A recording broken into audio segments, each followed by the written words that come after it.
You're listening to the Huddle Up Podcast with Chad Jensen and Zach Kelberman. Join Broncos Country's deep divers at milehighhuddle.com and sound off. And now it's time to drop some knowledge. Okay, we're live, but we got to let the stream breathe just for a second. Make sure we're getting those beautiful green check marks across all 5 streaming platforms. And we are good. Welcome in, everybody, to the Huddle Up Podcast, presented, as always, by Mile High Huddle and powered by Overtime Media. I'm your host, Chad Jensen, and with me, as always, my partner in crime, my fellow football priest. You know him, you love him. He is Zach Kelberman. Zach, it was interesting. I know we got yesterday when we went live on our Sunday evening podcast, of course, there was a game going on. There's a game going on tonight with the Chiefs and the Patriots. But before we talk anything about that particular matchup and the implications thereof on the Denver Broncos, the breaking news today, not exactly Bronco related, but the Houston Texans relieving their head coach / GM Bill O'Brien of his duties after the Texans get out to an 0-4 start. The pressure was on, I guess, when he made that monumental trade, a few trades actually that, in hindsight didn't look so hot. But what was your gut reaction to that? I think the last straw was today he gave himself play calling duties. So he's already the general manager, he's the head coach, and now he's the play caller. And I believe it was Cal McNair who just had enough. And they couldn't go through with the Bill O'Brien era anymore. And this is not a Texans podcast, but this is good for Deshaun Watson. It's good for David Johnson. It's good for all those players in Houston because Bill O'Brien, Chad, was not cutting it. He was one of the worst head coaches in the entire NFL. And when VJ was around, he rivaled VJ for that honor. So it's good for Houston. Not really good for the rest of the AFC. Romeo Crennel's the interim coach, and I think he will be better than what B.O.B. brought to the table. I still remember, what was the line that Bill O'Brien dropped on VJ when he botched the end of that game? It involved an expletive because, of course, it's Bill O'Brien. But I gotta find that. I gotta find it. Thanks, Vance, you dumbs. Right? It was something like that. Yeah. Word. But here's the thing. This is just a quick aside as it relates to Bill O'Brien. Let me put it this way. I never liked him as the former, of course, Patriots OC in between their time apart from Josh McDaniels. And then he goes on to coach, Penn State. And then he comes back to the league. But that year that that Hard Knocks was on the Houston Texans, and you got to see a little bit of the Bill O'Brien, the man and his family and his son that has special needs and all that. It just made me actually appreciate him a lot more. And, he got a little bit out over his skis, the last couple of years. He won that power struggle, ended up becoming the full-on shot caller as far as football operations in Houston. But, he'll live to fight another day. It's not often, Zach, that a head coach that exits with 4 out of the 6 seasons, having been to the playoffs, a couple of division titles, a plus 500 record as a head coach. It's not often that those guys get sent packing. But in this case, the pressure was on, man, when he made some of those trades in the offseason. So happy trails, I guess, to Bill O'Brien. Because there's only one Bill Belichick, and every coach that he spawned that's tried to be Belichick has fallen short completely. When you're the GM and the head coach, Chad, it's only a handful of people who can do that job adequately, and Belichick is one of them. So, Eric Mangini, Adam Gase, all these wannabes, Josh McDaniels, all these Belichick wannabes can never cut it outside New England. Bill O'Brien, I think he'll take like a year off away from the NFL. He should resurface maybe as an assistant coach or a coordinator, but his time as a head coach, that ship has long sailed away. So today we're excited. We're going to talk about the Denver Broncos rookie class because we are at a little bit of I wouldn't say a break point. It is that kind of mini bye in between week 4 and week 5 where the Broncos are getting 10 days off. But we're going to go through and talk about the rookie class. We're going to bring on one of our superstars and official Facebook supporters that you all know and love, and Steve Griffeth here in just a minute. We figured, hey, man, we have a little downtime. Things slowed down with regard to the Broncos news cycle because of the mini bye. And so we thought, hey, let's catch up on some of our superstars who maybe we either want to talk to again, like Mike yesterday, and Steve, who we haven't had a chance to meet with and talk with on the show. So we're kind of catching up in that vein this week. And, of course, the Broncos return to the building tomorrow. On Tuesday, we're going to find out if Drew Lock, of course, he's going to throw. We're going to find out how he did, how he felt.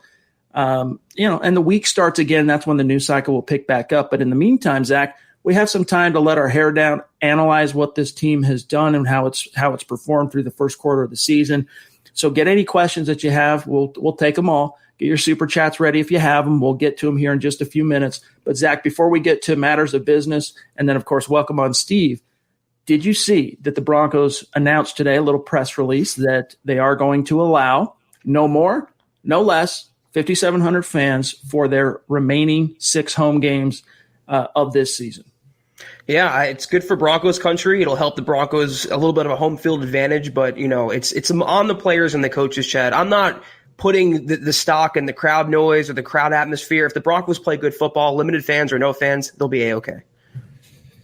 All right, really quick here. We need to bring on Steve, but give me just 1 second. I am having a little bit of a slow computer for some reason, so bear with me just 1 second here, gang. I should have had this loaded up ahead of time, but I can remember most things, but some things I definitely need to have the script in front of me. But guys, this particular episode, as you guys know, it is brought to you by, this live stream episode is brought to you by sportsbetting.com. And right now, if you guys head on over to sportsbetting.com, you can get a risk-free week of betting up to $500. And sportsbetting.com, you get sharp odds, you get low juice, you get hassle-free bonuses, you get 24/7 live customer support, and it's always a real person in the United States. The kicker, though, again, is that 100% risk-free week of sports betting up to $500. It's not just one bet. It can be all of your bets. You can play for a week. If your losses exceed your winnings, at the end of the week, sportsbetting.com is going to cover 100% of the difference up to that $500 mark. And, of course, you can roll it over one time as well. So with sports gambling in general being legal in the state of Colorado, head on over to sportsbetting.com/Mile High Huddle. That's sportsbetting.com/Mile High Huddle, and capitalize on a risk-free week of sports betting up to $500. All right, a couple of quick matters of business as well, and then we'll get Steve on here. Gang, follow the podcast on Twitter @HuddleUpPod, also @Mile High Huddle on Twitter. If you have those 2 accounts followed on Twitter, you're not going to miss anything as it relates to the podcast or breaking Broncos news and analysis. Gentle reminder, check out huddleuppod.com and get your swag on. Get yourself an MHH trucker hat, get a Football Priest t-shirt, get a Let 'em Hate t-shirt, get the Football Priest hat. There's face masks, there's mugs, there's hoodies, there's a little something for everybody, male, female, adults, children, teens. There's a little something for everybody. If you're in a position to patronize the merch store, it's another way to support what we're doing here at MHH, bringing you this content each and every day. And if you're not in a position to do that, it's all good. Each one of you can do these 3 things: subscribe, like this video. This is especially crucial if you're one of our Facebook community members or on YouTube. Like this video. And then if you really think that Zach and I are doing a good job for you covering this team and bringing you this content and the conversation and the community on a daily basis, the best thing you can do is share this video out there. If you think we're doing a great job, share this episode out there. Help MHH and the Huddle Up podcast continue to grow and reach new like-minded Broncos fans just like you. And then one last thing here, Zach, got to shout out our Facebook supporters. You'll see your names flashing across the ticker here on the bottom. There's too many to name individually, but we appreciate each and every one of you. Steve, who we're going to bring on here in just a second, is one of our Facebook supporters as well. Also supports the brand, also supports MHH on YouTube as a superstar. But we love you guys. If you're one of our Facebook community members, you'd like to become an official supporter, just go to the page, facebook.com/Mile High Huddle. You'll see the big blue button. That's how you can become an official supporter. This is the Overtime Podcast Network. Broncos country, listen up. Coors Seltzer isn't your average seltzer. Rooted in Coors' long history of sustainability, is a brand that was inspired by a generation that wants to do good in the world with a mission to restore America's rivers. Coors Seltzer is launching the world's easiest volunteer program, so whatever you're doing, by simply cracking open a can of Coors Seltzer, you're volunteering. Listen, gang, our waterways are at risk. 80% of America's rivers are drying up. Through a partnership with Change the Course, Coors Seltzer is helping to protect and restore America's rivers. Here's how it works. Each pack of Coors Seltzer restores 500 gallons of fresh water to U.S. rivers and the communities that depend on them. And the results? It'll blow your mind. 1 billion gallons of water restored to 16 river basins across the U.S., and that's just year one. And gang, there are 4 refreshing flavors, one cool cause. So enjoy naturally flavored black cherry, mango, lemon lime, and grapefruit. And the specs are in. Coors Seltzer is 4.5% ABV, and it's only 90 calories. And Zach, let me tell you, I've got my eye on that black cherry. Yeah, it's nothing better, Chad. The weather's turning. It's getting cooler. It's football season. Nothing better than kicking back with a Coors. I like the mango personally, but they're all pretty good. Nothing better, Chad. Join the world's easiest volunteer program by simply drinking Coors Seltzer. You can become a volunteer and restore America's rivers. You buy Coors Seltzer, you help restore 500 gallons of water into America's rivers. It's that simple. So visit CoorsSeltzer.com to find a Coors Seltzer near you. That's CoorsSeltzer.com. For every 12-pack sold through 8/31/2021, Coors will purchase services from Change the Course to restore 500 gallons of fresh river water. Details at CoorsSeltzer.com. Celebrate responsibly. Coors Brewing Company, Fort Worth, Texas. All right, so without further ado, Zach, let's bring on Steve Griffith to the show. There he is in the flesh, rocking the Let 'em Hate shirt like a true boss. He knows the drill. What's up, Steve? It's good to have you on the show, my friend. Thanks for making some time for us. Hey, I appreciate it. It's an honor. Thanks for having me.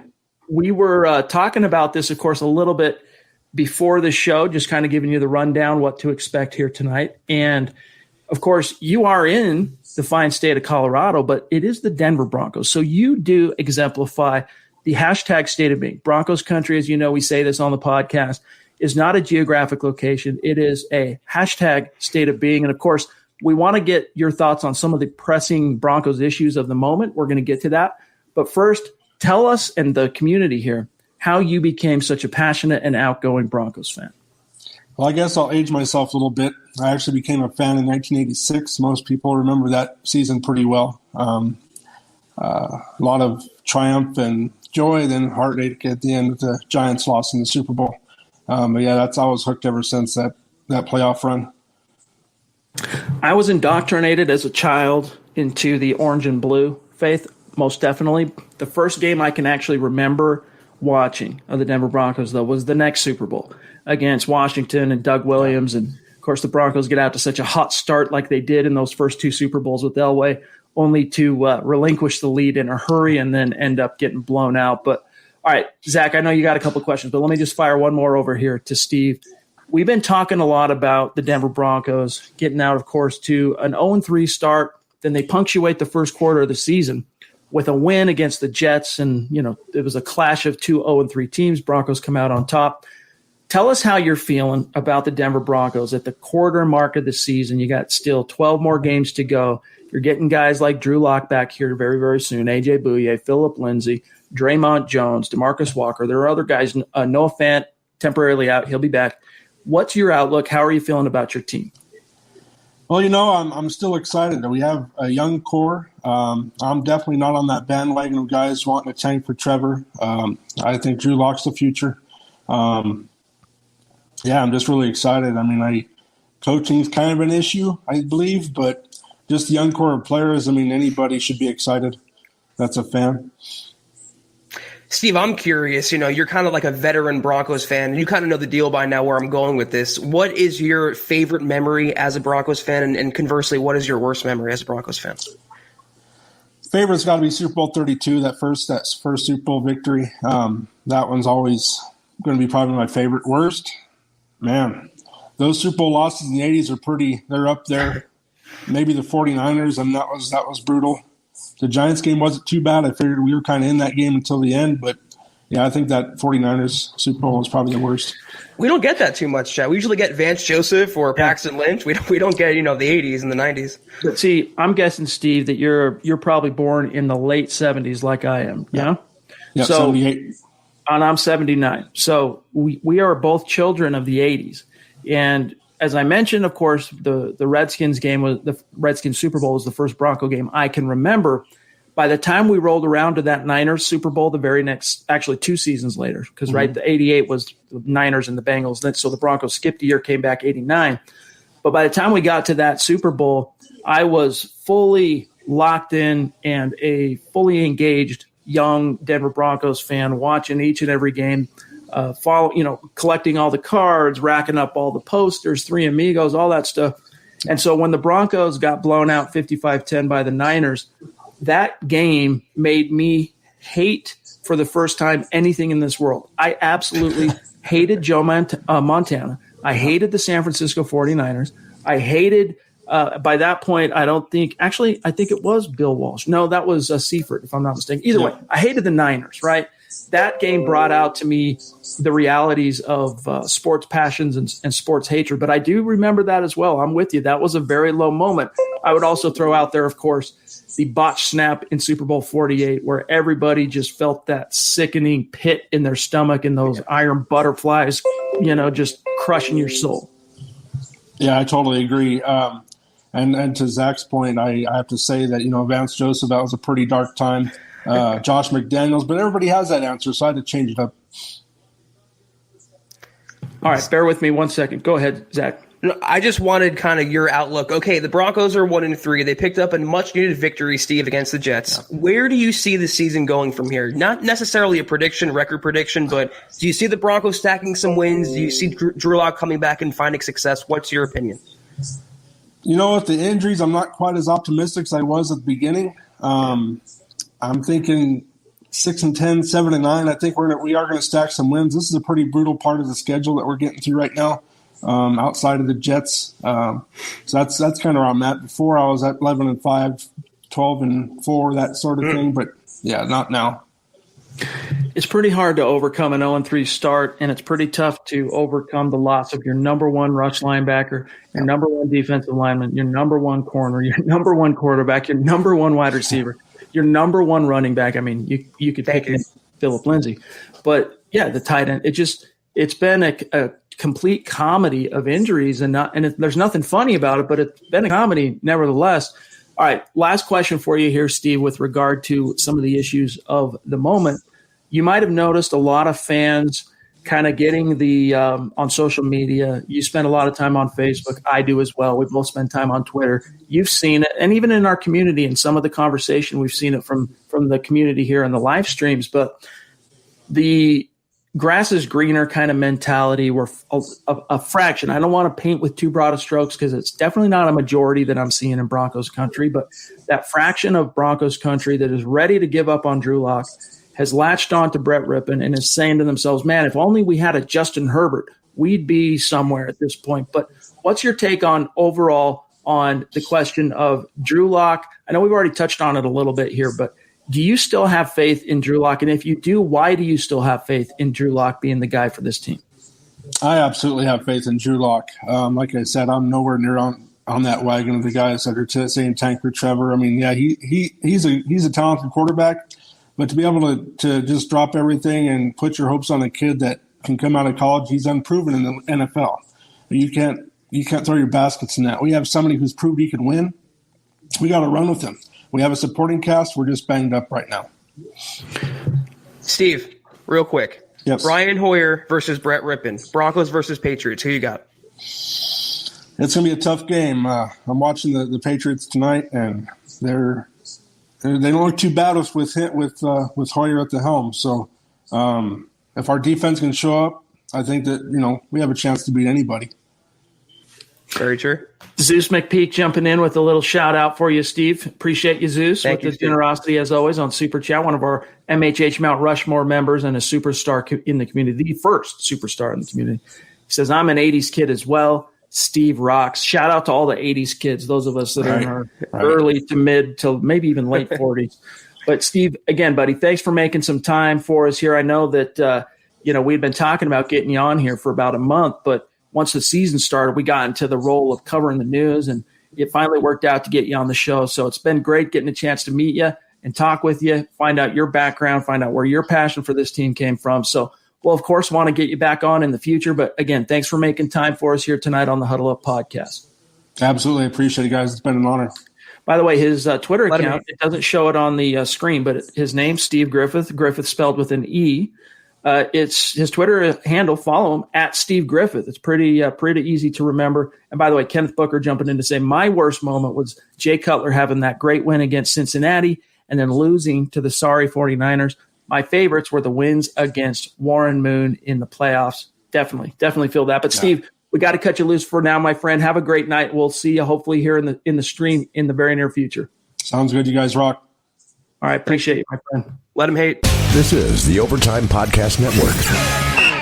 There he goes, Steve Griffith in the house, and we thank him for making some time for us. Always great getting a chance to catch up with the superstars and the passionate fans in our community, Zach. And Steve is up there and, rocking the Let Him Hate t-shirt. We smile from ear to ear. It makes us proud. It does, and he's no BS. A lot like Mike last night, Chad. Just a very realistic, not an idealistic Broncos fan. Tells it like it is. He still has faith in his team, but he can identify their shortcomings. I will always respect a fan like that. All right, let me see here. Edward Keating jumping in. Good to see you, Ed. Thank you. Appreciate the super chat as always, and the YouTube freaking profile pic. Talk about making us proud. Makes us proud, my dog. I heard we signed Nigel Bradham. Yes, so if you missed the live stream from Sunday night, the Denver Broncos did, Zach, in fact, make it official today with their press release. Nigel Bradham has been signed, but to the practice squad. So what that means is, like you've seen in each game so far this year for the Denver Broncos, they have utilized the new rule that allows teams to elevate two players on game day to the active roster. So, Zach, I would maybe not this week. We'll see, just because – your strength in numbers, you have guys at linebacker. You're probably going to need to bring up a couple of D-line guys like Sly Williams and Darius Kilgo, perhaps, that are on the practice squad. But it wouldn't be a surprise, obviously, to see Nigel Bradham elevated in Week 5 against the Pats. It wouldn't be a surprise if I understand maybe 1 week of him learning the playbook, but they shouldn't waste any time. He's a traditional, real free down inside linebacker. He can help cover running backs and tight ends. They don't really have that guy on the roster. They have good run support guys. So get him on the 53, keep him there, and he will make an impact. I love this Bradham signing. All right, let's grab Mike Evans. Everyone knows Mike. He was on the show last night. Had a great conversation catching Mike up the with boss. Mike. Love you, buddy. One of the true superstars as well in our community. He's in every stream, and when he's in the stream, he's showing love and supporting MHH and keeping the gears turning, keeping the lights on at MHH Central on YouTube. Love you, bro. He says, I would give our draft class an incomplete grade. Besides Judy, the rest of the class has been quiet. Also, who will be the third quarterback? Appreciate y'all. So let's say when Drew comes back is what he's getting at. Of course, Brett Rippon's going to be the backup. Does Denver keep Blake Bortles or do they keep Jeff Driscoll? They're on the hook, obviously, to a larger degree with Jeff Driscoll financially, but what do you think, Zach? Who cares? I mean, they have their franchise guy back. Rippon is the good number 2. He's a bridge starter if anything should happen. The third quarterback, if they get down to that, if they lose Locke and Rippon, who cares at this point? If you had to make a decision, I'm going Jeff Driscoll. I just don't want Blake Bortles anywhere near this locker room, anywhere near this culture. That's who I would go with, Driscoll. On that same topic, though, Mike, thank you for the perfect segue. The content topic of tonight's show is we want to grade this rookie class through 4 games. Now, again, it's easy to say incomplete because it is incomplete, right? It's only a quarter of the season. So the grade is a quarter of the way there. Just like when you were in school, whether you were in elementary school, high school, and college, you could start out the semester, the first quarter of the semester, you could get behind the 8 ball and not do so hard. But if you finish strong, you can get your grade up right where it needs to be. So whatever grades we render here tonight, talking about this rookie class, keep in mind that they are ultimately incomplete, and each and every rookie, whether they are at a good point right now or if they need to, step their game up, they have a chance to tweak, edit, elevate, improve their grade. And at the same time, they could lower their grade if they end up struggling. A lot of rookies, Zach, they hit the rookie wall about halfway, about 10 weeks into the season. That's about when their bodies are used to being able to, in college, finally get that break. And in the NFL, they got to learn to kind of push through that. So let's start with it. We'll keep it kind of flowing with the content and going back and forth to the chat stream. But let's start with Jerry Judy. And I just want to set the table for a second here. Of course, he gets out to, he giveth and he taketh. He makes some nice plays in the opener against Tennessee, and then he has 2 just really bad drops. The second game, he has another bad drop in Pittsburgh. These last 2 games, he really has seemed to kind of steady out and has kind of shaken out the rookie jitter, so to speak. And then he really just stepped up to the plate in New York, breaking the ice, getting his first touchdown as a pro. So Jerry Judy, there's a stat, I'll find it here, but he, along with CeeDee Lamb, and I think there's one more I'm missing him, has managed to have at least 50 yards receiving in each of his 4 games up to this point. I think that's the stat. I'll double check that while you're talking, Zach. But what would your grade be for Jerry Judy through 4 games? I'm kind of vacillating between B and B+.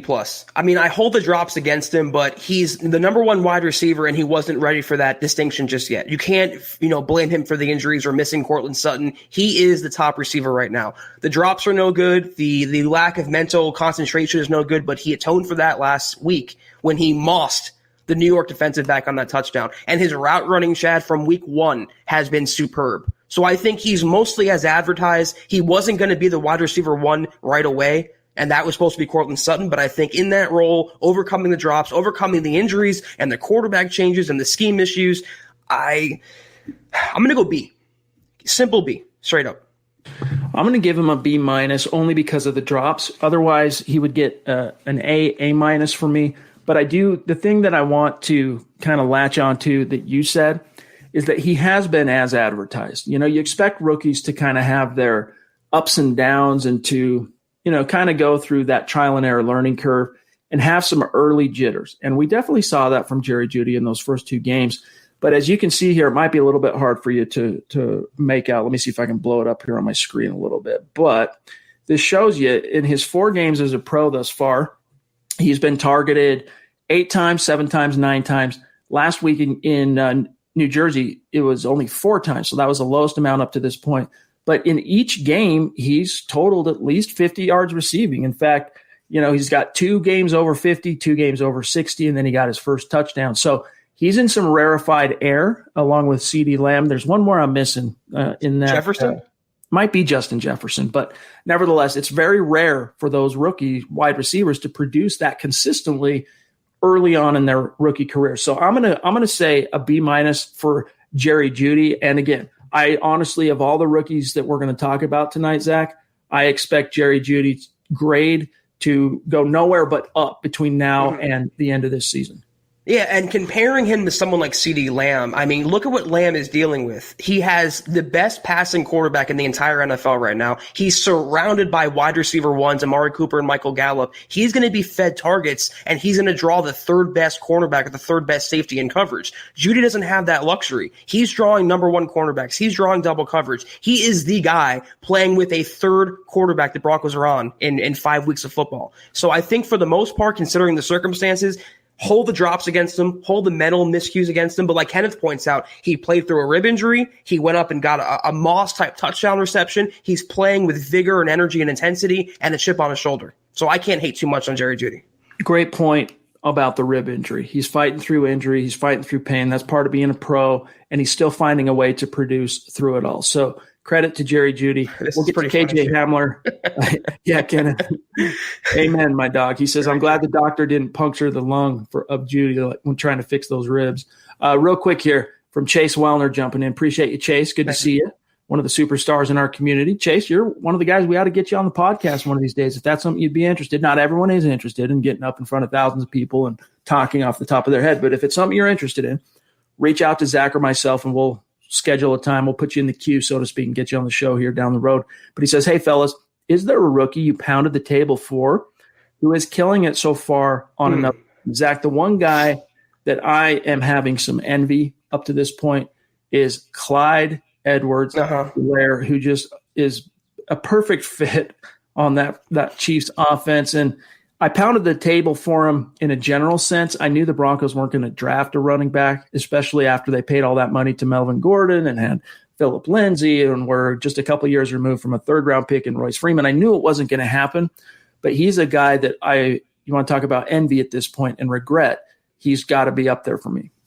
Jefferson for me. If the Broncos didn't get a receiver in the top end of the first round, I would have liked Jefferson in the tail end. Another guy is Travon Diggs, the cornerback for the Cowboys. I like Ogiemudia. I like the way he's playing in the 3rd, but Diggs is just a number 1 cornerback already. And the Tristan Wirfs, the tackle for the Buccaneers. I know he went in the top 10 and it was kind of unreachable for the Broncos, but he is a mainstay already. He's a day 1 starter. We've all seen the issues on the right side of the line with all the other interior issues. It'd be nice for the Broncos to finally have some stability along the offensive line. This is the Overtime Podcast Network. All right, let's move on and talk about KJ Hamler and render a grade up to this point. You want to talk about incomplete. Again, it's an incomplete overall grade for all these players, because we're only 4 weeks in, excuse me, but especially with a rookie who's been banged up and hasn't been able to be available in each and every game to the fullest extent. For KJ, it's even more so going to end up being an incomplete grade. But hopefully you guys can see this. If you can't, he's actually appeared in 3 of the 4 games up to this point. In week 2 against Pittsburgh, he saw 48 snaps. The week 3 against Tampa, 58 snaps. So far, he's been targeted, Zach, 12 times. He's got 6 receptions and a total of 78 yards, plus 2 rushes for a net gain of 7 yards.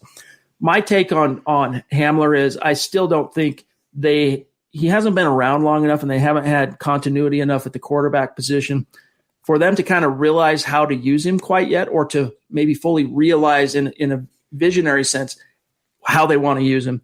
So for me, I'll let you get your grade out, but for me on KJ Hamler, I'm probably going to say a C+ up to this point, and a large part of that is coaching, not quite when he has been available, been able to kind of maximize and feature and focus him, but also the fact that he hasn't been able to stay and get healthy. That hamstring injury, right? It's to the same hamstring, but Vic Fangio told us Friday it's actually it's a new injury, a different part of his hamstring.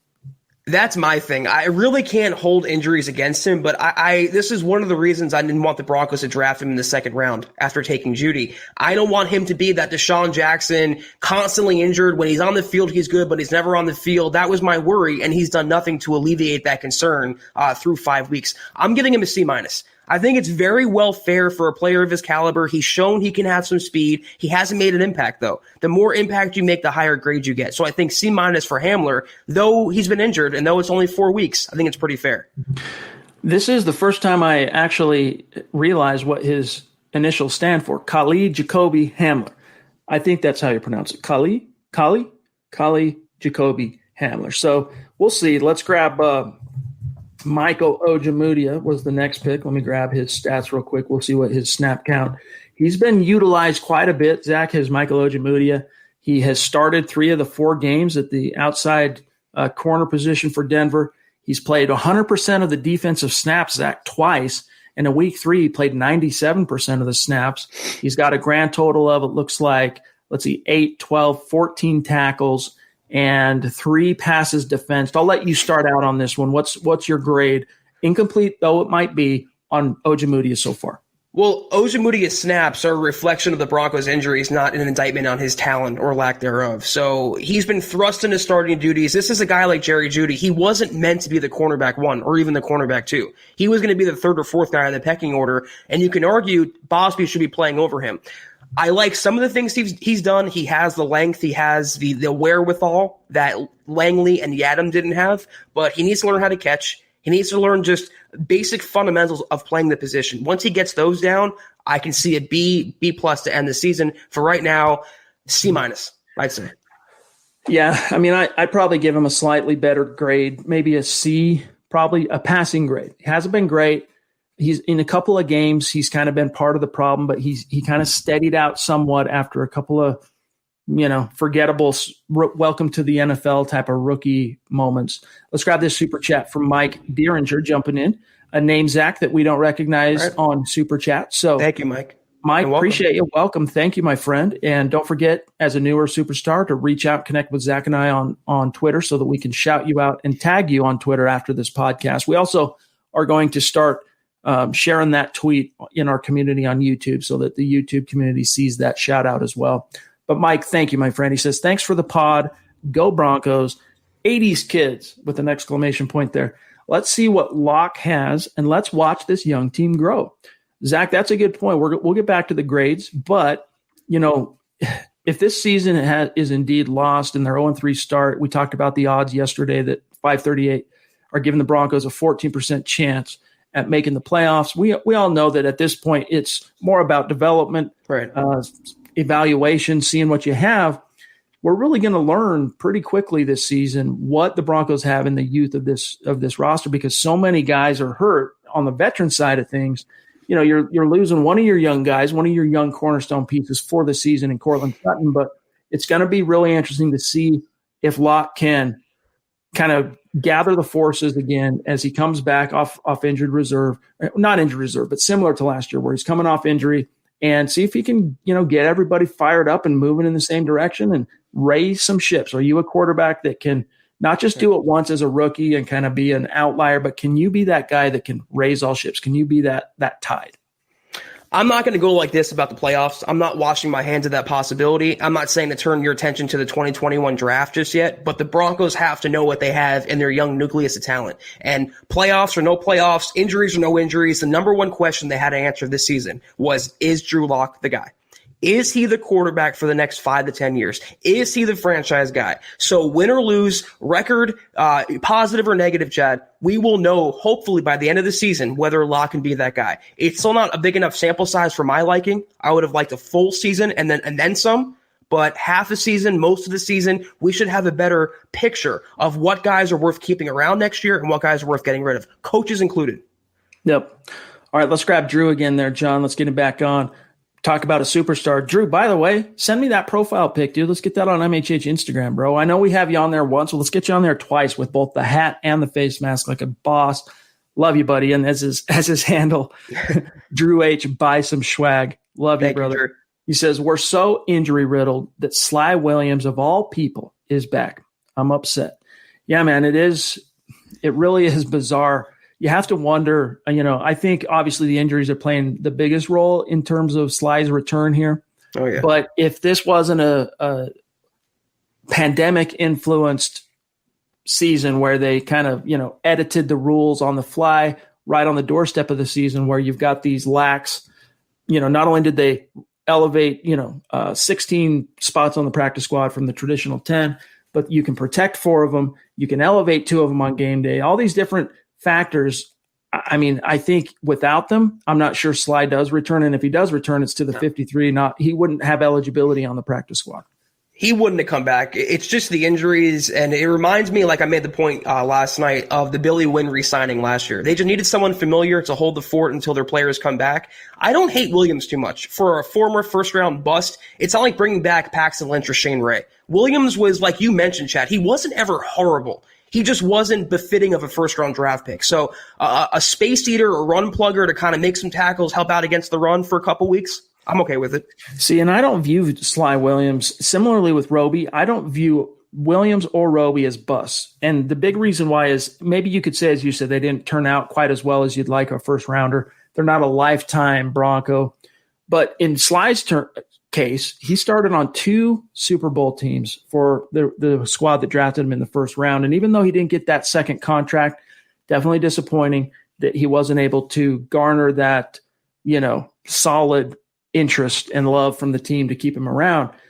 Because of his contributions, especially that 2015 season and even 2016 as well. I mean, he was a starter as a rookie on the Super Bowl 48 squad, but he didn't become like a bona fide starter till the next year, 14, 15, and 16. He started 3 consecutive seasons for this team. He was available, and, you never saw that pass rush become a consistent part of his repertoire. But, Zach, that spin move that he had patented, he would only deploy it once in a blue moon, which I never understood why he didn't try to utilize it more. But when he did bring it out of the old toolbox, man, it always caught those guards and centers off balance, and he, would get through. And even if he didn't get the sack, he'd get the hit. So I still have a lot of affection and respect for Sly, but the bloom is definitely off the rose. I mean, he has floated around the NFL the last few years, and the Chargers had some use for him last year, but he didn't even start for the Chargers last year, Zach. I didn't even know he played for the Chargers last year. I didn't even know he's still in the league. And I had, air quotes around bust. I wouldn't call him a bust, but he's kind of on that borderline. For a first-round pick, you wanted a game-breaking player, an instant impact player, and he just fell just short of that, Chad. He was like Justin Simmons, a defensive lineman. Almost. Shout out to Levi Hope jumping in again on Super Chat, one of our superstars. And thank you, Levi. I know you're newer to the club in terms of being a superstar. And I want to say it's going on 6 weeks, maybe a little longer, since you've been consistently in each and every stream. I know you've been listening to the show a lot longer than that, but being able to catch the streams live each and every night, and you don't just catch them, you're supporting what we do here on Super Chat. And for that, we love you, my friend, and appreciate you. We're glad you got your T-shirt. We got that out on MHH Instagram today, which was great. So thanks for sending that in to us as well, my friend. He says, "What's up, fellas? Hope everyone is doing great." We are doing great, man. Life could not be any better. I mean, you wish the Broncos were doing better, but man, hey, football's happening. Everyone's healthy and happy. Things couldn't be better. One way, Kansas City loses tonight. There you go. Talk about a superstar. We got Chris Hernandez, 24-year veteran of the Air Force, jumping in here, reminding everybody this is especially crucial on YouTube and Facebook. Hashtag click those little thumbs up. Appreciate the reminder, Chris. Love you, bro. Always good to see you, my friend. All right, Zach, let's get back to our grades. And Blondie Locks, what does it say? Wave if you see my message. We see you. Good to see you. Thanks for being in the stream. All right, let's and that's on Twitch. So welcome in. Good to have you. Let's get to Lloyd Cushenberry, Zach, who was the middle of 3 third-round picks the Broncos had this year. 6'3", 312 pounds. He has started all 4 games for the Denver Broncos at center. He's played 100% of the snaps up to this point, and he even recovered a fumble. But Zach, he started off, I think, auspiciously week 1 against Tennessee. He was solid. But these last 3 games, man, he has struggled. And I don't know whether to attribute that to just his own rookie struggles. He's a rookie trying to figure it out. Or if you attribute that to the fact that the 2 guards next to him, the veterans that are supposed to be, kind of helping him along, have been struggling in their own right. Or if you attribute it, Zach, to the quarterback carousel up to this point, thanks to the injury bug. But Lloyd Cushenberry, let's face it, he hasn't been very good up to this point. Zach, my grade for him would probably be a D+, but this is one of these guys who, even though the grade right now is very low, he's a guy who I think between now and the end of the season has a great opportunity to make up some ground and really elevate that grade by the time it's said and done. Yeah, I might be in the minority here. I don't see a D grade for Cushenberry. And the factors you mentioned, Chad, take away the quarterback, but the guys next to him are Reisner and Glasgow, 2 guards who are struggling badly. And you're a rookie center. You're the quarterback of the offensive line. There's constant quarterback changes, new schemes to learn, no offseason.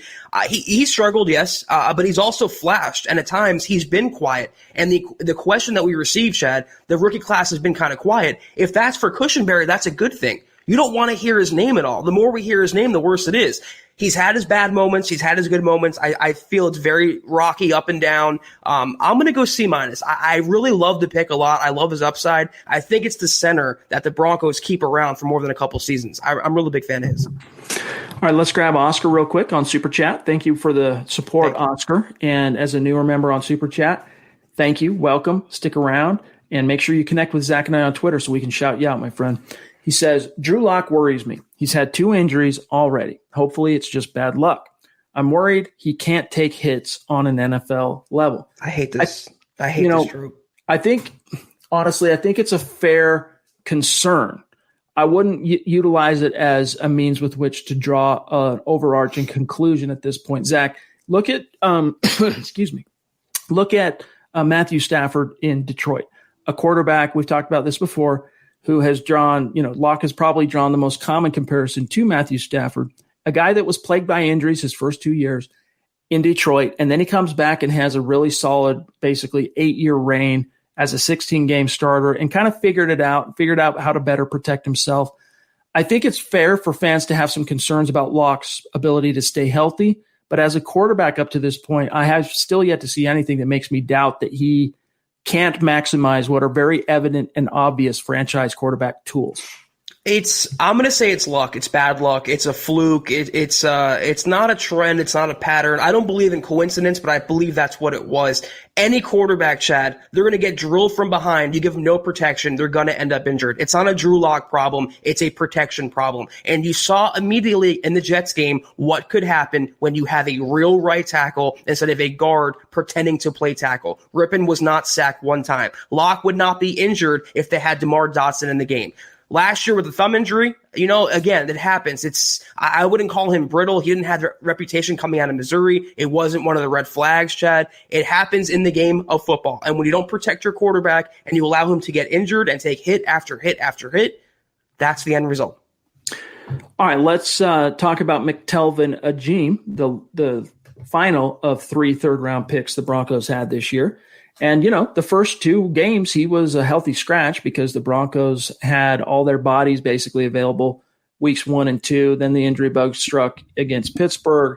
And then, you lose Draymond Jones, you lose DeMarcus Walker, then you lose Jarrell Casey.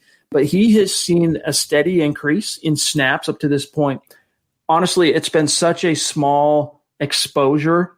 I think he barely can qualify for a grade, even in this, very unique set of circumstances. For him, I haven't seen anything on the few snaps that he has received. And by the way, that's 9 snaps in week 3, 17 total snaps last week. And he tallied an assisted tackle last week, by the way.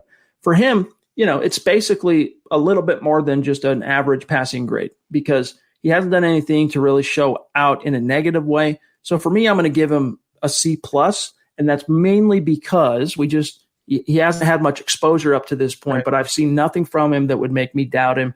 And he's got an opportunity, one hell of an opportunity, Zach, because yes, they went out and signed Sly and they signed Darius Kilgo, and they're going to be they signed who's the guy they signed last week? Timmy Jernigan from the free agent pool.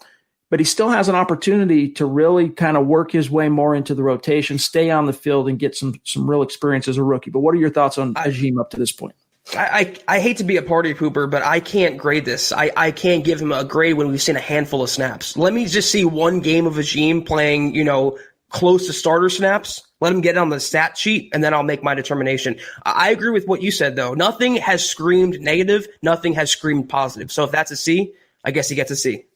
And that kind of wraps up the rookie class who have seen exposure up to this point. I mean, with what remains, you have Albert Okwuegbunam, who has not been active for a single game yet. Justin Street, who was injured. He's done for the season in training camp. Netane Muti, who is not dressed yet for a game. Actually, let me double check that on Muti. He might have dressed, but he hasn't played yet. Tyree Cleveland and Derek Tuska have seen some exposure. Tuska on special teams, and then Tyree Cleveland has seen a few snaps. Actually was healthy and dressed and played in week 1. And then Sutton's gone down, and I think you'll start continuing to see more and more of him, especially because Deshaun Hamilton hasn't really been able to maximize his opportunities up to this point. And now you got Hamler down again. So I think you're going to see a lot more Zach and Tyree Cleveland in the near future, and probably through the duration of this season.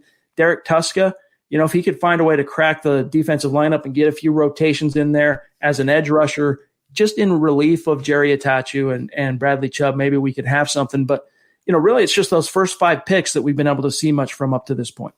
Yeah, he has a great opportunity, though. Him and Agim have just immediate paths to playing time because of injuries. And if they can just take advantage of those, we will have a grade on them, soon. WE jumping in with the super chat. Thank you, my friend. Bringing up a good point. It's very fair.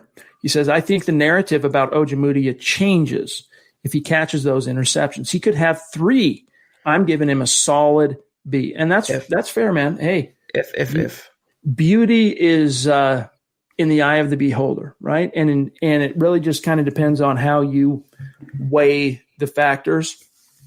He definitely has had a chance to improve or to produce better than he has, but Zach, he hasn't. That's the problem. That's why his grade is what it is up to this point for us. But I still am high on Ogiemudia. I still think that he has a really productive and positive career as a Bronco ahead of him. I don't see the same kind of warning signs of Isaac Yadam and Brendan Langley before him. I do think he's going to turn out and be at least a solid draft pick investment for this team. I think his upside is that of a career cornerback too. And you know what? In the 3rd round, that could be worse for the Broncos. You always love to have that guy like a Bradley Roby.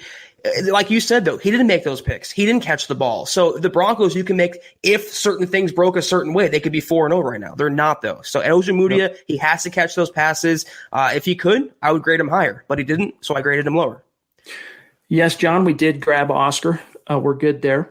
All right, Zach, we're sitting here about the 46-minute mark, and of course there is a very interesting game going on right now. What is the score? I don't know what the score is of the Chiefs and Patriots. I'd be curious to know. I know a lot of fans are watching and listening to this live stream podcast at the same time. Here's a comment. 6-3 still. Wow. Still 6-3. Interesting. Okay.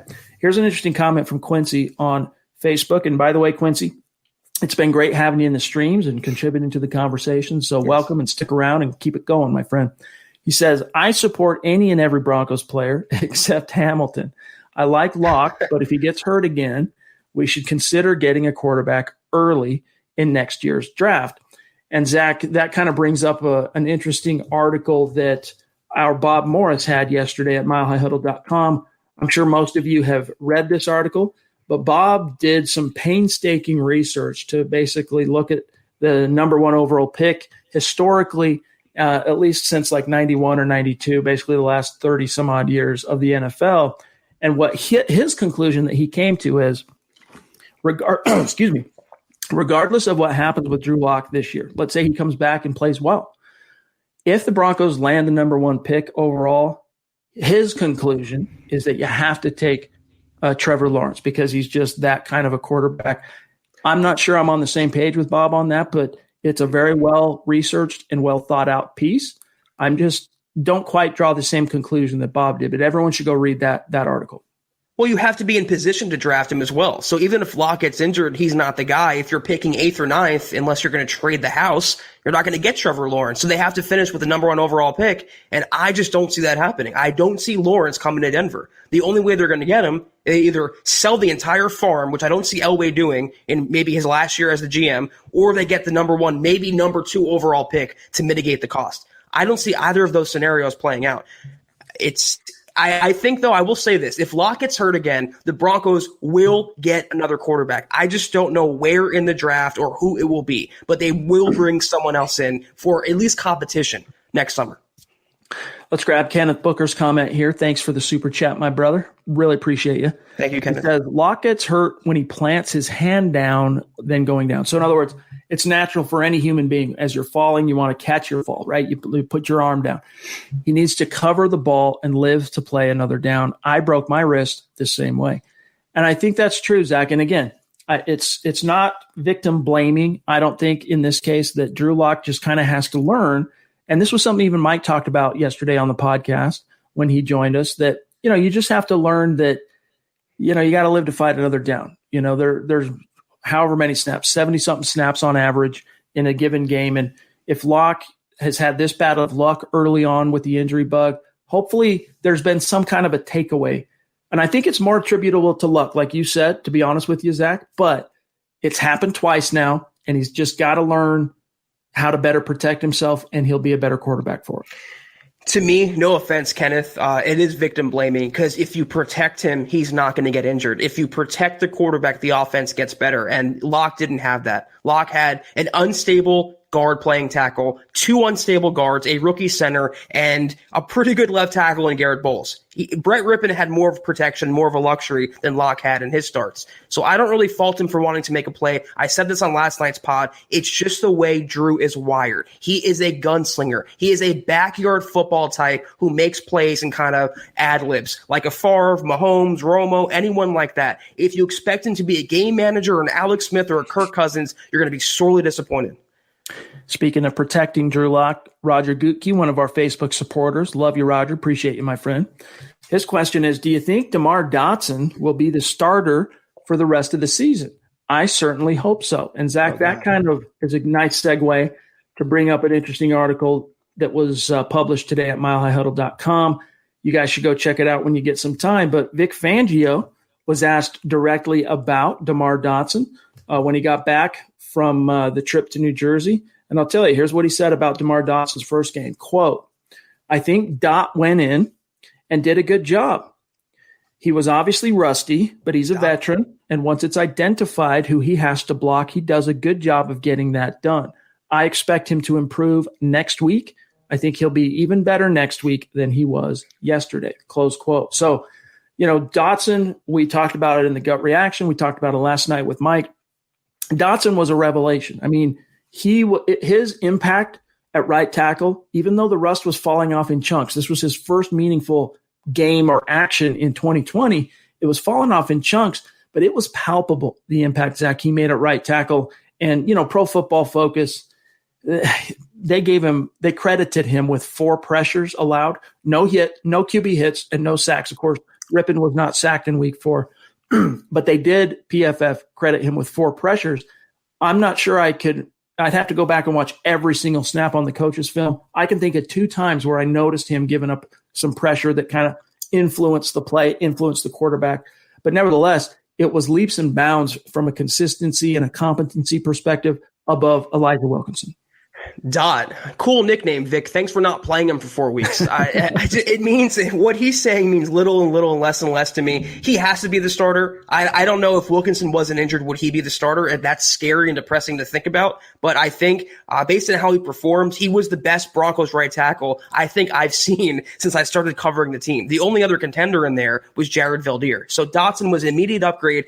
And what do we expect? He was a 9-year starter, 100 career starts in Tampa Bay. He came off the scrap heap, inserted right away. He sat for a while, but he was always going to be better than Wilkinson because for the simple reason he's a natural right tackle. What a concept. I can't wait to see Drew Lock behind, because right now I think it is I wrote about this today. I think this is your best starting 5 that's available to you today. They're out on the field. Dotson and Bowles at tackle. Reisner and Glasgow at guard, and Cushenberry at center. And now hopefully you get a chance for the 5 to kind of play together and have some cohesion, establish some cohesion and chemistry. And then when you get Drew Lock back, man, you can really get off to the races. I think it's going to be a very big difference by the time Lock does get back under center, because Wilkinson, again, he's a great try-hard guy. The Broncos, especially in the light of all these injuries, they need great do-good guys. And so, you wish a speedy recovery to Elijah Wilkinson, but it's good that Dotson's on the field right now. And 6'10", Adon jumping in to echo Zach. He says, Zach's right. Protect your QB. Let him do his job. When Locke comes back, we should see a much more calm and cooler version of him. I mean, guys, we saw this with Josh Rosen. We saw this with David Carr. We see this a lot where young quarterbacks don't get the protection and it stunts them. It's like an infant or a toddler. What you teach them in that period stays with them. You can shape the course of their life and how they respond and how they act and their personality traits and their afflictions. And when you have a quarterback constantly retreating and constantly worried about being hit, look at Driscoll. Yeah, he didn't have the greatest, awareness and headiness as a quarterback, but when you're pressured on every single snap, you're going to be drifting back too. You're going to be escaping the pocket too. I can't fault Drew Lock for his injury. I can't fault Drew Lock for his ineffectiveness. You fix the protection. You fix the entire offense. We saw it last week, and to echo your point, I cannot wait to see Lock behind a real right tackle. Congrats to Duke, by the way. We've mentioned it once on this podcast, but Duke has a brand new granddaughter. And so congratulations to Duke Boynton. Congrats, dude. And to your daughter as well. So very cool. A proud Grampy right here in Duke Boynton. And of course, as always, we thank you for the support, Duke. And it's always good staying in touch and seeing what's going on in your life, my friend, on social media. He says, John Buona Beast is one of the most underrated mods ever. He is Johnny on the spot in every single live pod. Well done, Beast. You're awesome. So John Cronenberg, the producer / mod of this podcast, and he spends so much time on YouTube, in the comment section, keeping the conversation going on Twitter, engaging with everybody. He is very much so one of the unsung heroes at MHH, and very much helps Zach and I keep the party rolling. John is the unsung hero of this podcast, and everyone out there, go follow him at John K MHH. Show him some love. Show him some love. All right, we are coming up against it. We'll grab one or two more, and then we'll get out of here for tonight. Dennis Woods, another just consistent superstar. And Dennis, the invitation is open. If you ever want to come on the show, reach out, let us know. We'll set it up, my friend. We'd love to talk with you. Again, not everyone's interested in doing that. Not everyone is wants to come on the show. But if you want to, you just say the word. Appreciate your support as always. No preseason and an abbreviated offseason affects development of rookies more than others. I'm waiting till next year to make a serious judgment. I like what I've seen, though. He's speaking overall to the 2020 rookie class. And I concur with Dennis that I'm liking what I'm seeing so far.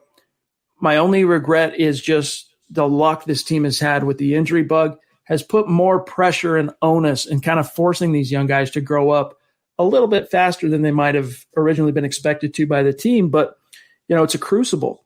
And it's a trial by fire, and it's a refiner's fire. There's 3 analogies for you right there. These guys have to come out of this better for it, these rookies. And I think from what we're seeing from the guys we were able to at least analyze on tonight's show, they are, Zach.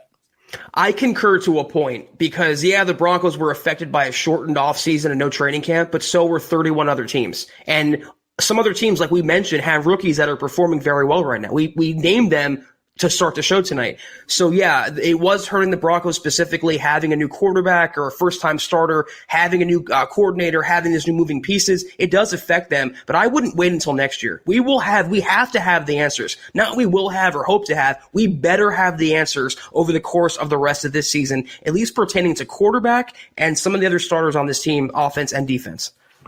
All right, let's grab this last super chat from Bonafide superstar, Black Knight 232. Good to see you, my friend. By the way, how is the tournament going with the gaming squad? Hope that's going well. Maybe you haven't had a chance to suit up, as it were, and get back into action, but hope that's going well for you, my friend. He says, so if the 2021 draft was to be held tomorrow, what position are you looking to upgrade? Edge, offensive tackle, or a coverage linebacker? Some fans right now are shouting to their phones, quarterback. I'm telling you, some fans are. But what would your answer be here for Black Knight 232? It's got to be protection for the quarterback. It goes franchise quarterback, then franchise left tackle. On the Broncos, if they don't sign Garrett Bowles and Juwan James is Juwan James, they might not have two starting tackles, and whoever's going to play quarterback next year is going to suffer. I would for sure run that draft card up. It depends on where the Broncos are picking too, but it's got to be a tackle. It has to. Yeah, I would, if it were tomorrow. I'm just trying to look ahead because Dotson, we don't want to jinx him. It's his first game. I agree that I think he has a chance to be just as good of a right tackle in the post-Manning era as a Jared Veldheer, but I want to see him get a couple of games under his belt before I come to that conclusion. But nevertheless, he's 34 years old. He's here on a one-year deal. Juwan James is still young enough, got plenty of football left ahead of him, but you don't know what's in here. You don't know what's in that guy's heart. Everyone's got a unique situation, and we make fun and whatnot of Juwan James, and we have on this show. But he made what he felt like was the right decision for him and his family by opting out. But if you're the Denver Broncos, how can you trust him going forward as a football player, especially in light of the weird developments last year with his injury and the way that was postured and presented in the court of public opinion, especially by season's end? So if I'm the Denver Broncos, I know I've got Juwan James under contract and I'm tied down to that money next year. Excuse me. But I've got to get, and I still don't know what's up with Garrett Bowles.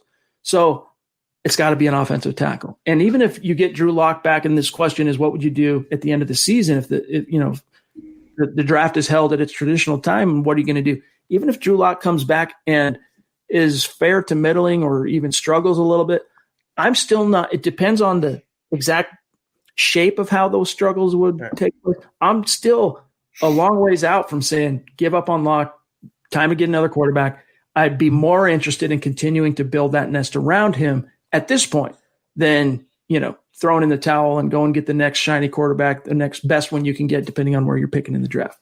I want to just point out one more thing, and then people might disagree with this line of thinking, but it doesn't matter if it's Trevor Lawrence, Drew Lock, Fields. It doesn't matter who your quarterback is if you can't protect him. And Rippon showed last week he's not the most impressive quarterback physically, Brett Rippon, but he won. He hung in there, and he delivered the Broncos a victory.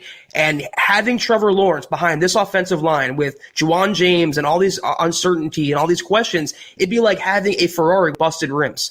You got to do it the right way. You got to build from the ground up and do things the correct way, and that's what they have to do. Tackle, offensive line all day, Chad. Kenneth making the point again. Thanks for the super chat, my friend. He says, Zach, Locke hurt his thumb the same way. He was in that San Francisco game, falling and trying to kind of catch himself, landed awkward. So again, I do think there needs to be some kind of a takeaway for Locke in terms of, when you go through any sort of adversity in life, you got to try and find the silver lining. You got to find the lesson you can take home to either avoid that type of an adversity in the future or overcome that adversity in the future. And I think he can. And Drew H., by the way, jumping back in, love you, brother. Thank you. He says, Drew Lock is a franchise guy. He needs protection, period, Zach. And with that, I'll let you kind of close out the conversation for the night. We'll get out of here. No, I respect Kenneth Booker's, his point of view here. He's not the first quarterback who landed on his hand and hurt his thumb. He's not the first quarterback who hurt his shoulder. And to Locke's credit, he's going to come back this season. We're pretending again like he's out for the year. He's coming back in a few weeks, and he will be healthy, hopefully. Again, I don't believe in coincidence. I don't really believe in luck per se, but I don't really think he's injury prone either. It doesn't have to be exclusive. It was two fluky things. The second was a lack of protection. The first was he fell on his hand and braced his fall. Yeah, maybe the takeaway is when you fall, tuck your arm. Don't put your hand out. That's the only thing. But I'm not going to fault Drew. I'm not going to victim blame Drew for getting hurt. All right, guys, we got to get out of here for tonight. Shout out to Steve Griffith for spending some time with us. Great to catch up and meet him in the flesh, so to speak. Thank you, Steve, for making some time for us, my friend. In the meantime, guys, make sure you are connected with us on social media. The best ways to do that is to follow the podcast on Twitter at HuddleUpPod, and then the main account at Mile High Huddle. And then whatever you do, follow my partner on Twitter, Zach Kelberman, at Kelberman NFL, myself, at Chad and Jensen. And then you also want to stay connected with Mr. Producer, Mr. Mod himself, John Cronenberg on Twitter. It's at John KKAYMHH. Connect with John. I trust me when I say you'll enjoy being connected with him on social media. It's a very fun follow. Gentle reminder, check out the merch store and get your swag on, huddleuppod.com. Get a hat, get a t-shirt, get a mug, a face mask, a hoodie, a little something for everybody. Whatever you do, guys, if you're with us live, or if you end up enjoying this live stream, this podcast after the fact, please like the video. And if you really think we're doing a good job, again, a reminder, share this out there. Help us continue to grow and reach new like-minded Broncos fans just like you. And then, Zach, we're out of here. We're off tomorrow night. Of course, it's Building the Broncos. It'll be fun to hear what Nick and Carl have to say about the upcoming matchup. But we'll be back in the saddle on Wednesday night. So have a great start to your week, my friend. You too, and we'll talk some Patriots Wednesday. Get ready for Week 5, and hopefully we'll learn some more tonight from the Patriots, win or lose. A mile high salute to our Super Chat superstars and our Facebook supporters. We love you guys. Thank you so much. And to each and every one of you for joining us live or listening to this after the fact. If you were with us live, what really makes it so much more enjoyable for Zach and I is you guys. Thanks, Steve. Love you, buddy. You guys help influence the content. You guys help create the conversation. And that's one of the things that keeps Zach and I coming back for more and setting up the stream and doing it day in, day out. So thanks to each and every one of you for joining the show live here and contributing to the conversation in your own way. But we got to dip out for now. Zach and I will be back Wednesday night, 6 p.m. Mountain, 8 p.m. Eastern. But don't miss Building the Broncos tomorrow night, same time, 6 p.m. Mountain, 8 Eastern. For Zach Kelberman, I'm Chad Jensen. We will talk to you guys Wednesday night. You've been listening to the Huddle Up Podcast. Join Broncos Country's deep divers at milehighhuddle.com to keep the conversation going.